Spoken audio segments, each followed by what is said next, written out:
Hello student, welcome to BSSCI YouTube channel. BSSCI YouTube চ্যানেলে তোমাদের প্রত্যেককে স্বাগত জানাই।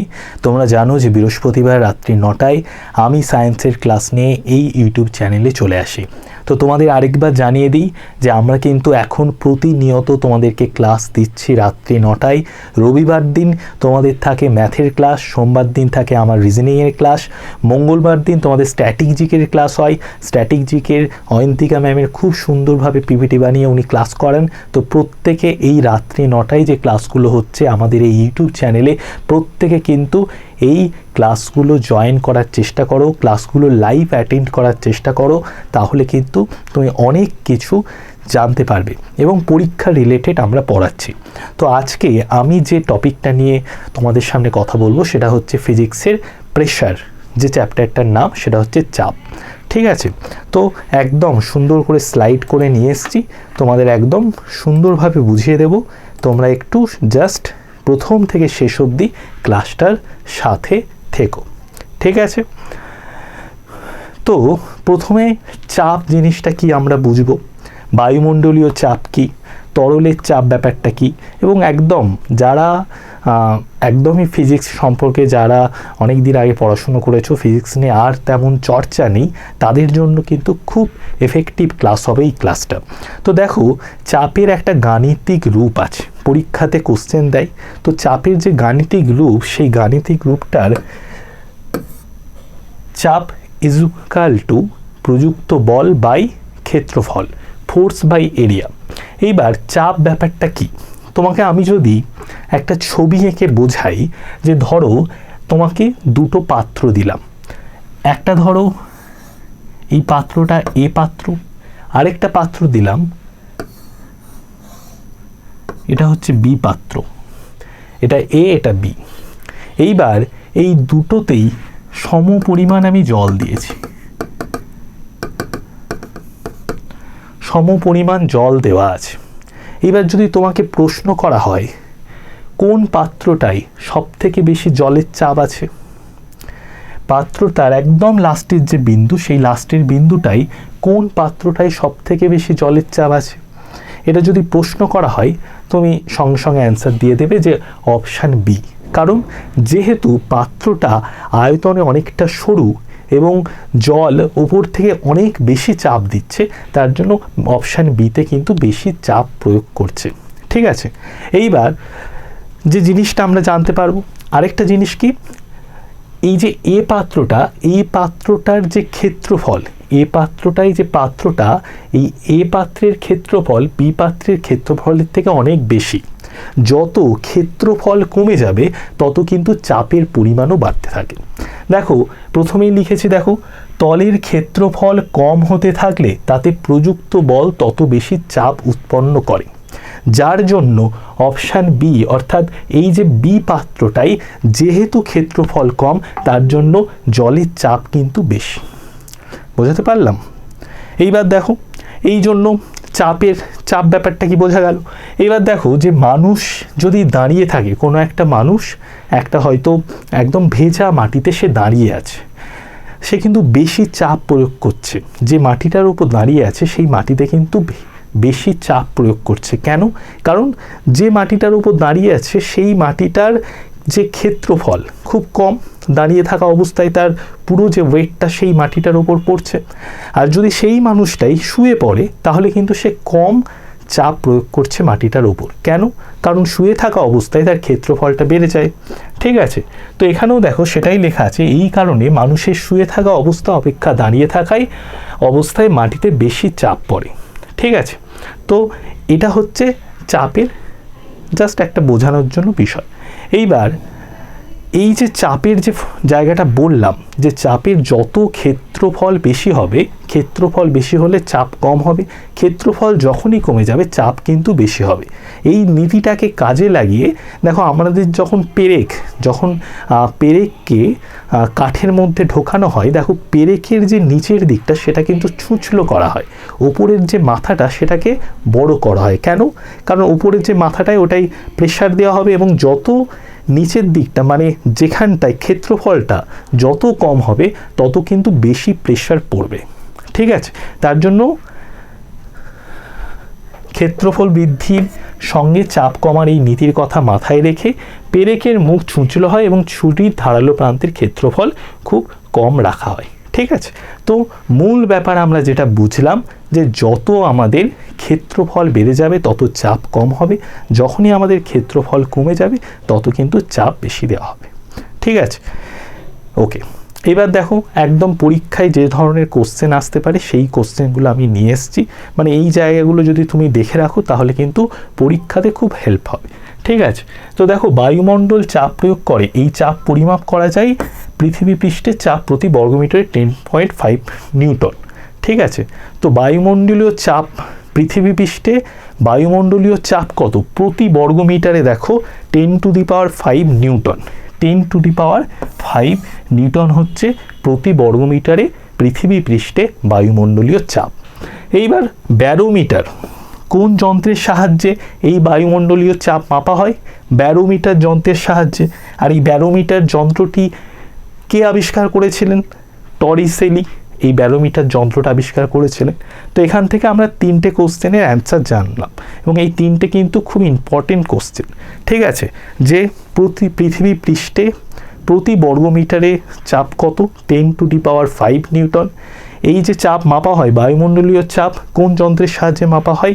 ব্যারোমিটার। আর ব্যারোমিটারকে আবিষ্কার করেছিলেন বিজ্ঞানী টরিসেলি। ঠিক আছে, এইবার যে ব্যাপারটা নিয়ে আমি বলবো সেটা হচ্ছে, দেখো যে ব্যারোমিটারের কথা বললাম সেই ব্যারোমিটারে পারদ ব্যবহার করা হয়, তরল ধাতু পারদ একটা। তো কেন পারদ ব্যবহার করা হয়, পারদ ব্যবহারের সুবিধাগুলো কি, সেই জায়গাটা তোমাদের জানতে হবে। দেখো পারদের যেহেতু তরল ধাতু হওয়া সত্ত্বেও পারদের যেহেতু ঘনত্বটা খুব বেশি, তার কারণে পারদ হচ্ছে কাঁচলনের গায়ে লেগে থাকে না, মানে পারদটা যখনই নিচে নেমে যায় তখন কিন্তু সম্পূর্ণ পারদটা নেমে যায়, তো ওপরে কিন্তু আর পারদ লেগে থাকে না। কারণ এটা তরল ধাতু এবং প্রচুর ঘনত্ব বেশি পারদে, এই জন্য একটা পারদ ব্যবহার করা হয় ব্যারোমিটারে। আরেকটা কি, যে পারদের হিমাঙ্ক -39°C হয়, শীত প্রধান দেশেও ব্যারোমিটার ব্যবহার করা যায়। মানে ধরো প্রচণ্ড যেখানে শীত পড়ে, ধরো রাশিয়া যেখানে -40°তেও টেম্পারেচার চলে যায়, হিমালয়ের কোনো জায়গাতে -40°তে টেম্পারেচার চলে যায়, সেখানে পারদ ব্যবহার করা যাবে। তার জন্য কিন্তু পারদ ব্যারোমিটারে ব্যবহার করা হয়। আরেকটা জায়গা কি, যে পারদ টরিসেলির ব্যারোমিটারের পারস্তম্ভের উপরের যে ফাঁকা অংশ সেটাকে টরিসেলির শূন্যস্থান বলে। এই জায়গাটা মনে রাখো যে যখন ব্যারোমিটারে যে পারদ ব্যবহার করা হচ্ছে, তো পারদটা নিচে নেমে যাওয়ার পরেও উপরে যে ফাঁকা অংশটা থাকে সেই ফাঁকা অংশটাকে কি বলে? টরিসেলির শূন্যস্থান। কেন? কারণ এই যে পারদটা যে নিচে নেমে গেল, সম্পূর্ণ পারদ নিচে নামে না, কিছু পারদ বাষ্প হিসেবে কিন্তু ওপরে থাকে এই জায়গাটায়, তার জন্য এই জায়গাটাকে টরিসেলির শূন্যস্থান বলে। আর টরিসেলি ব্যারোমিটার আবিষ্কার করেছিলেন। ঠিক আছে, এই হলো বিষয়। আর সূক্ষ্ম পরিমাপের জন্য কোন ব্যারোমিটার ব্যবহার করা হয়? 14 ব্যারোমিটার সূক্ষ্ম পরিমাপ করার জন্য ব্যবহার করা হয়। ক্লিয়ার? এইবার যে জায়গাটা আমি বলবো, যে দেখো প্রায় এরপর কিন্তু পরপর আমাদের পরীক্ষা আছে। পরীক্ষাগুলো কি কি, যে ফুড এশায়ের পরীক্ষা ধরে নাও জানুয়ারি মাসের দিকে হতে পারে। আর কি, আর হচ্ছে গিয়ে ফুড এশাই ছাড়া মিসলেনিয়াসের পরীক্ষার অলরেডি ফর্ম ফিল আপ হয়ে গেছে, ফুড এশায়ের পরেই মিসলেনিয়াসের পরীক্ষা হবে। এবং ক্লার্কশিপের কিন্তু যত তাড়াতাড়ি সম্ভব ফর্ম ফিল আপ হওয়ার কথা আছে, সেটা 1 সপ্তাহ 2 সপ্তাহের মধ্যেও শুরু হয়ে যেতে পারে বা 1 মাস টাইমও লাগতে পারে। কিন্তু ফুড এশাই, মিসলেনিয়াস, ক্লার্কশিপ এই পরীক্ষাগুলো কিন্তু পরপর হবে। এবার পরীক্ষা যখন হবে বা ফর্ম ফিল আপ যখন হবে তখন তুমি পড়াশুনো শুরু করছো, তাহলে তো সেই পরীক্ষায় ক্র্যাক করা কোনোভাবেই সম্ভব নয়। তার জন্য তোমাকে আগে থেকে প্রিপারেশান বা আগে থেকে প্রস্তুতি নিতে হবে। তো অলরেডি অনেকেই প্রস্তুতির মধ্যে আছো এবং সেই প্রস্তুতিটাকে আরেকটু জোরদার করে নাও, কারণ সামনে যখন তোমার কাছে টার্গেট ফিক্সড হয়ে যায় তখন পড়াশুনো করার ইচ্ছেটা আরও প্রবল হয়ে যায়। তো দেখো যে তোমাকে জিততে হবে, আর তোমাদের জন্য বিএসসিসিআই তো সর্বদা আছে। আরেকটা যেটা বিষয়, যে আমাদের এই যে ইউটিউব চ্যানেল, এই যে ইউটিউবের যে ভিডিও, এই ভিডিও ডেসক্রিপশানে তোমরা একটা টেলিগ্রাম গ্রুপের লিঙ্ক পাবে, সেই টেলিগ্রাম গ্রুপের লিঙ্কে যুক্ত হয়ে যাও। কেন যুক্ত হতে হবে? যে দেখো আমাদের দুপুর 2টোয় কারেন্ট অ্যাফেয়ার্স হয়, বিকেল 3টেই জেনারেল স্টাডিজ, 4টেই জেনারেল অ্যাওয়ারনেস, 5টায় ইংলিশ, 6টায় রিজনিং। প্রতিদিন এই 5টা সাবজেক্টের কুইজ হয় এবং তার সাথে যেটা বিষয়, তার সাথে তোমরা প্রতি মাসের 1 তারিখ আমাদের এই যে টেলিগ্রামের যে গ্রুপটা আছে সেইখানে তোমরা প্রতি মাসের 1 তারিখ আমাদের যে ম্যাগাজিন, সেই ম্যাগাজিনটা পেয়ে যাও। এবারেও যে ডিসেম্বরে যে ম্যাগাজিন, সেটাও কিন্তু এই টেলিগ্রাম গ্রুপেও দেওয়া হবে। ঠিক আছে? তো যারা এখনও যুক্ত হওনি তারা কিন্তু অবশ্যই যুক্ত হয়ে যাও। ক্লিয়ার? এইবার যে জায়গাটা আমি বলবো যে সাইফোন ক্রিয়া ব্যাপারটা কি? যে অনেকে দেখেছো যে ধরো এই ড্রামটায় জল আছে, এই ড্রামটা থেকে আরেকটা নিচু ড্রামে, মানে এই ড্রামটা ওপরের জায়গায় আছে, এই ওপরে থাকা থেকে আরেকটু নিচু জায়গায় আরেকটা ফাঁকা ড্রামে হয়তো জল ভরে নিতে হবে। ঠিক আছে? তো এখান থেকে একটা পাইপ ঠিক করে এখানে জল আসছে পাইপের মাধ্যমে। তো এটাই হলো সাইফোন ক্রিয়া। সংজ্ঞাটা একবার পড়ে নিই। বায়ুর চাপের সাহায্যে স্থির অবস্থায় থাকা কোনো পাত্র থেকে তরল পদার্থকে অপেক্ষাকৃত নিচু পাত্রে নিয়ে যাওয়ার ঘটনাকে সাইফোন ক্রিয়া বলা হয়। এই যে ওপরের পাত্রটা থেকে অপেক্ষাকৃত নিচু পাত্রে যে জলটা আসছে, সেটা কিসের কারণে হচ্ছে? বায়ুমণ্ডলীয় চাপের কারণে। বায়ুমণ্ডলীয় চাপের কারণেই কিন্তু ধরে নাও এটা হচ্ছে এ পাত্র, এটা বি পাত্র, এই বি পাত্রে জলটা আসছে বা কোনো তরল পদার্থ আসছে। ঠিক আছে? আর এটা যেহেতু বায়ুমণ্ডলীয় চাপের কারণে হয়, তার জন্য কি হয় যে বায়ু শূন্য স্থানে সাইফোন ক্রিয়া কিন্তু দেখা যায় না। ঠিক আছে? তো এই জিনিসটা একটু মাথায় আমাদেরকে রাখতে হবে। এইবার যে ব্যাপারটা তরলের চাপ, তো যেটা আমি বলছিলাম, প্রথমে একবার সংজ্ঞাটা পড়ে নিই। সংজ্ঞাটা পড়ে নিয়ে তোমাকে ছবি এঁকে বুঝিয়ে দেব যে দেখো তরলের মধ্যের কোনো বিন্দুতে একক ক্ষেত্রফল বিশিষ্ট স্থানে কোনো তরল লম্বভাবে যে বল প্রয়োগ করে থাকে তাকে ওই বিন্দুতে তরলের চাপ বলে। তো আমি তোমাকে একটা ছবি এঁকে দিই। ছবি এঁকে দিলে তোমার বুঝতে আর একটু সুবিধা হবে। আমি 2টো পাত্র নিলাম বা একটা পাত্র নিলাম। এই পাত্রে জল ভর্তি আছে।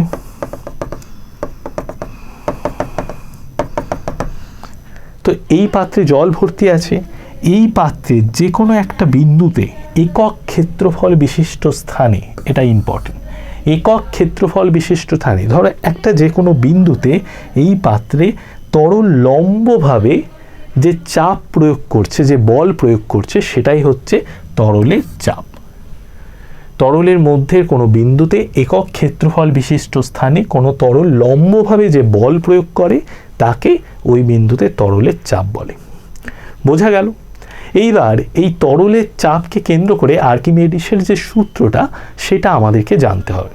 তো আমরা সবাই জানি আর্কিমিডিসের সেই গল্পটা, যে আর্কিমিডিস যখন বাথটবে স্নান করার জন্য গেছেন, উনি যখন বাথটবে বসে পড়েছেন তখন কিছুটা জল উপচে বাইরে পড়ে গেছে।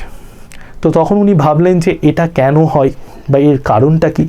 উনি যখন ভাবনা চিন্তা করছেন তখন তিনি একটা সূত্র বের করলেন যে এটার কারণ কি, এবং এই সূত্র থেকে আমরা কি কি জানতে পারি সেই জায়গাটা কিন্তু পরীক্ষাতে আসে, কোশ্চেন আসে। ঠিক আছে?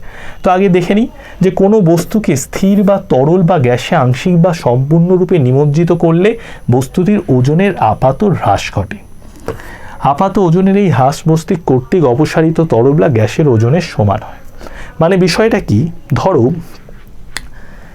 একটা পাত্রে পুরো ভর্তি করে জল দেওয়া আছে, পুরো ভর্তি করে একটা পাত্রে আমি জল রেখেছি। এইবার আমি কি করলাম, একটা লোহার বলকে নিলাম। সেই লোহার বলটার ওয়েট আমি ধরে নিলাম যে 500 গ্রাম। এবার আমি কি করলাম, ওই লোহার বলটাকে জাস্ট নিচে ডুবিয়ে দিলাম। কি হবে, খানিকটা জল উপচে বাইরে পড়ে যাবে, খানিকটা জল উপচে বাইরে পড়ে যাবে এবং লোহার যে ওয়েটটা, লোহার বলটার ওয়েট খানিকটা কমে যাবে। এইবার আর্কিমিডিসের এই সূত্র অনুযায়ী ওই যে লোহার বলটাকে আমি যে জলে ডুবিয়েছি, যে যতটা পরিমাণ লোহার বলটার ওজন আপাতভাবে হ্রাস হয়েছে ততটা পরিমাণ জলই কিন্তু বাইরে পড়ে গেছে। এটাই আর্কিমিডিসের সূত্র। আরেকবার আমি সূত্রটা পড়ব, তখন আরও ক্লিয়ার হয়ে যাবে। তো আমি কি বললাম, যে একটা লোহার বলকে নিয়েছি, তবে এখানে একটা শর্ত আছে, যেটা একদম যে পাত্রটা নিচ্ছ সেটা কিন্তু পুরো ফুল হতে হবে, মানে একদম জলে ভর্তি হতে হবে। ঠিক আছে, এটা তোমরা বাড়িতেও করে দেখতে পারো এই পরীক্ষা। তো এরকম একটা পাত্র নিলে যেখানে পুরো জলে ভর্তি পাত্রটা, এইবার তুমি একটা লোহার বলকে, ধরো 500 গ্রামের একটা লোহার বলকে ওই জলের মধ্যে ডুবিয়ে দিলে। তো 500 গ্রামের জলের মধ্যে ডুবিয়ে দেওয়ার পর যতটা জল বাইরে পড়ে গেল, সেই জলটাকে তুমি ওয়েট করে নেবে। যতটা ওই লোহার বলের ওজন হ্রাস পেয়েছে ততটা পরিমাণ জলই কিন্তু বাইরে পড়ে গেছে। দেখো আরেকবার সূত্র দেখো, কোনো বস্তুকে স্থির বা তরল অংশে আংশিক বা সম্পূর্ণরূপে নিমজ্জিত করলে বস্তুটির ওজনের হ্রাস ঘটে। তো আমি যেটা বললাম, যে কোনো একটা লোহার বলকে তুমি যদি জলে ডোবাও, একদম ভর্তি একটা ধরো পাত্র, সেখানে তুমি জলে ডোবালে, তো আপাতভাবে বস্তুটার ওজন, লোহার বলটার ওজন তো কমবেই। ঠিক আছে, এইবার দেখো আপাত ওজনের এই হ্রাস বস্তু কর্তৃক অপসারিত তরল বা গ্যাসের ওজনের সমান হয়। মানে যতটা পরিমাণ আপাতভাবে এই যে লোহার বলটার ওজন হ্রাস পেয়েছে ততটা পরিমাণ কিন্তু জল বাইরে পড়ে গেছে। তার জন্যই বলছে দেখো, আপাত ওজনের এই হ্রাস বস্তু কর্তৃক অপসারিত তরল বা গ্যাসের ওজনের সমান হয়। ঠিক আছে, বোঝাতে পারলাম? এই হলো আর্কিমিডিসের সূত্র। আর এই সূত্র থেকে আমরা কি কি জানতে পারি? যে কোনো আকারের কঠিন বস্তুর আয়তন জানতে পারি, কোনো বস্তুর ঘনত্ব জানতে পারি, ধাতুর বিশুদ্ধতা পরিমাপ করা যায় এই আর্কিমিডিসের সূত্রকে কেন্দ্র করে। ক্লিয়ার? তো পরীক্ষাতে কিন্তু এই 3টে জায়গা থেকে কোশ্চেন দিতে পারে, যে আর্কিমিডিসের সূত্র থেকে আমরা আর কি জানতে পারি? যে কোনো কঠিন বস্তুর আয়তন, কোনো বস্তুর ঘনত্ব আর ধাতুর বিশুদ্ধতা কিন্তু পরিমাপ করা যায় আর্কিমিডিসের এই সূত্রকে কাজে লাগিয়ে। ক্লিয়ার? এইবার যে বিষয়টা বলবো সেটা হচ্ছে প্লবতা। তো প্লবতা জিনিসটা কি? এই প্লবতার কারণেই কিন্তু ধরো তুমি একটা লোহার বলকে তুমি জলের মধ্যে, পুকুরের মধ্যে ছেড়ে দিলে, দেখবে কিছুক্ষণ পর ডুবে গেছে বলটা। কিন্তু তুমি একটা যদি কড়াইকে ডোবাতে যাও, সে কিন্তু সহজে ডুববে না। ঠিক আছে, তো আগে সংজ্ঞাটা পড়ে নিই। কোনো বস্তুকে তরল বা গ্যাসে নিমজ্জিত করা হলে ওই তরল বা গ্যাস যে ঊর্ধ্বঘাত প্রয়োগ করে তাকে ওই তরল বা গ্যাসের প্লবতা বলে। ঠিক আছে, তো যেটা বললাম, যে যদি তুমি কোনো একটা পুকুরের মধ্যে ধরো একটা কড়াইকে তুমি ডোবানোর চেষ্টা করছো, সে কিন্তু সহজে ডুববে না, সে কিন্তু ভাসবে। কেন? কারণ ওই তরল বা গ্যাসে নিমজ্জিত করা যে বস্তুটা, সেই বস্তুটাকে ডোবানোর অবস্থায়, কোনো বস্তুকে তরল বা গ্যাসে নিমজ্জিত করা হলে ওই তরল বা গ্যাস যে ঊর্ধ্বাঘাত প্রয়োগ করে তাকে ওই তরল বা গ্যাসের প্লবতা বলে। মানে তরল, মানে জল ওই বস্তুটাকে ডোবানোর সময় যে ঊর্ধ্বাঘাত প্রয়োগ করছে সেটাই হচ্ছে প্লবতা। তার জন্যই কিন্তু ওই কড়াইটা কিন্তু ডুবছে না। ক্লিয়ার? এইবার এই প্লবতা বলের একক হচ্ছে সিজিএসএ ডাইন, আর এসআই একক হচ্ছে নিউটন। ঠিক আছে, তো একটু মাথায় রাখবে যে প্লবতার সিজিএস একক ডাইন আর এসআই একক নিউটন। এইবার আসি যে পাস্কালের সূত্র। যে দেখো, এটা একদমই একটা ছোট্ট ক্লাস। এই ক্লাসে আমি জাস্ট তোমাকে চাপ সংক্রান্ত যে আইডিয়াগুলো, জাস্ট ধারণাটুকু আমি দিচ্ছি। এরপর যখন তুমি বই পড়বে তখন আরও অনেক ক্লিয়ার হয়ে যাবে, বা কোনো একজন টিচারের কাছে পড়ছো, বা তুমি যখন কোনো একটা ক্লাসের মধ্যে আছো তখন কিন্তু তুমি বুঝতে পারবে যে যেহেতু এই ক্লাসটা তোমার করা আছে, এখানে শুধু ধারণাটুকু তোমার তৈরি হচ্ছে। ঠিক আছে, তো পাস্কালের সূত্রটা কি? পাস্কালের সূত্রটা বলে নিই, তারপরে তোমাকে একটা উদাহরণ দিয়ে পাস্কালের সূত্রটা বুঝিয়ে দেব। পাস্কালের সূত্রানুযায়ী কোনো আবদ্ধ প্রবাহীর কোনো অংশের চাপ প্রযুক্ত হলে সেই চাপ সমস্ত দিকে অপরিবর্তিত মানে সঞ্চালিত হয়। ঠিক আছে, প্রবাহী সংলগ্ন যে কোনো তলের উপর লম্বভাবে ক্রিয়া করে। তো পাস্কালের সূত্রটা বোঝার জন্য একটা সহজ যে উদাহরণ সেটা তোমাকে দিই। ধরো আমি একটা গ্লাস নিলাম, কাঁচের গ্লাস নিলাম। তো কাঁচের গ্লাস নিলাম, এবার কাঁচের গ্লাসে কি করলাম, যে অর্ধেকটা জল আমি ভর্তি করে দিলাম, অর্ধেকটা বা 70% আমি জল ভর্তি করে দিয়েছি। একটা কাঁচের গ্লাস নিলাম, তার মধ্যে 70% আমি জল ভর্তি করে দিয়েছি। এইবার আমি কি করলাম, আমি একটা যন্ত্র আবিষ্কার করলাম যেটা দিয়ে ওই জলটার উপরে আমি চাপ দিচ্ছি, মানে জলটা বাইরে বেরিয়ে যেতে পারছে না, ওপর থেকে আমি চাপ দিচ্ছি। তো কিছুক্ষণ পর কি হবে, কিছুক্ষণ পর কাঁচের গ্লাসটা পুরো চুরমুর করে ভেঙে যাবে। এইবার এটা কেন হলো, এটা ওই পাস্কালের সূত্রটা দেখলে এবার তুমি বুঝতে পারবে যে কোনো আবদ্ধ প্রবাহীর কোনো অংশে চাপ প্রযুক্ত হলে সেই চাপ সমস্ত দিকে অপরিবর্তিত মানে সঞ্চালিত হয়।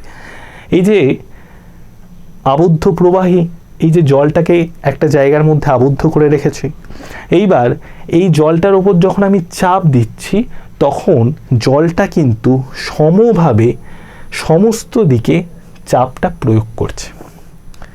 তার জন্যই কাঁচের গ্লাসটা কিন্তু চুরমুর করে চারিদিক থেকে ভেঙে গেছে। ঠিক আছে, কোনো আবদ্ধ প্রবাহীর কোনো অংশে চাপ প্রযুক্ত হলে সেই চাপ সমস্ত দিকে অপরিবর্তিত মানে সঞ্চালিত হয়। বোঝা গেল? প্রবাহী সংলগ্ন যে কোনো তলের উপর লম্বভাবে ক্রিয়া করে। এইবার ঘাত বৃদ্ধির নীতিটা কি জানি, এই যে পাস্কালের সূত্র, এই পাস্কালের সূত্রকে প্রয়োগ করে অল্প বল প্রয়োগ করে বেশি গুণ শক্তি পাওয়া যায়। এটাই হলো ঘাত বৃদ্ধির নীতি। এবার এই ঘাত বৃদ্ধির নীতিকে কেন্দ্র করে আমরা অনেক কিছু আবিষ্কার করেছি। কি কি?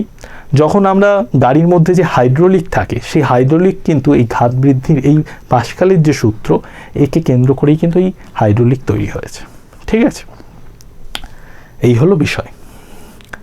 একবার সংজ্ঞাটা দেখে নিই। পাস্কালের সূত্র প্রয়োগ করে কোনো আবদ্ধ তরলের কোনো অংশে অল্প বল প্রয়োগ করলে কোনো অন্য অংশে বহুগুণ বেশি বল পাওয়া যায়, একেই ঘাত বৃদ্ধির নীতি বলে। আমাদের এই চ্যানেলটাকে সাবস্ক্রাইব করে দাও, কারণ যেটা বললাম প্রথমেই যে প্রতিদিন রাত্রি 9টায় আমাদের ক্লাস থাকে। সোমবার দিন ম্যাথের ক্লাস,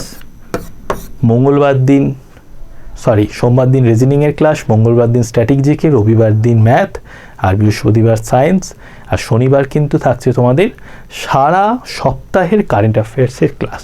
তো এই ক্লাস করলে সারা সপ্তাহের কারেন্ট অ্যাফেয়ার্স তুমি একটা জায়গায় পেয়ে যাবে। ঠিক আছে।